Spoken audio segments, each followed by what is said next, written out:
নমস্কার। নমস্কারটা কিরকম করতে হবে? নমস্কার। কবিগুরু রবীন্দ্রনাথ ঠাকুরের লেখা কবিতা জন্মকথা।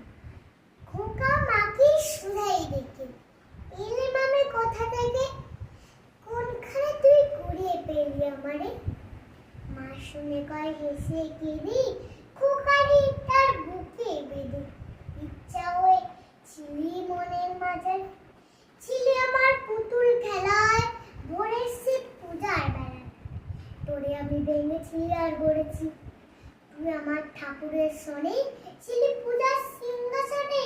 তারই পূজায় তোমার পূজা করেছি, আমার চিরকালের আশায়, আমার সকল ভালোবাসা। আমার মায়ের দিদিমার পরাণে পুরো নেই মোদের ঘরে, গৃহদেবীর কোলের পরে কত কাল লুকিয়েছি কে জানে। যৌবনটা যখন হিয়া উঠেছিল পশপতিয়া, তুই ছিলি সৌরভের মতো মিলায়, আমার তনু অঙ্গে অঙ্গে জড়িয়েছিলি সঙ্গে সঙ্গে, তোর লাবণ্য কোমলতা বিলায়।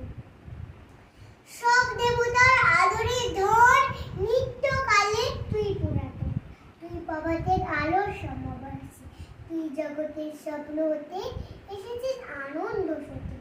নতুন হয়ে আমার বুকে বিলাসী, নির্নিমেষে তোমায় এরে তোর অংশ বুঝি নে রে। সবার ছেড়ে আমার হলে কেমনে, ওই দেহে এই দেহ তুমি, মায়ের খোকা হয়ে তুমি মধুর আছে দেখা দিলে ভুবনে। হারাই হারাই ভয় কোথায়, বুকে চেপে রাখতে যে চাই, কেঁদে মরি একটু সরে দাঁড়াই। জানি না কোন মায়ায় ফেরে, বিশ্বাস রাখবো বেঁধে, আমার এই ক্ষীণ বাহুদের আড়ালে।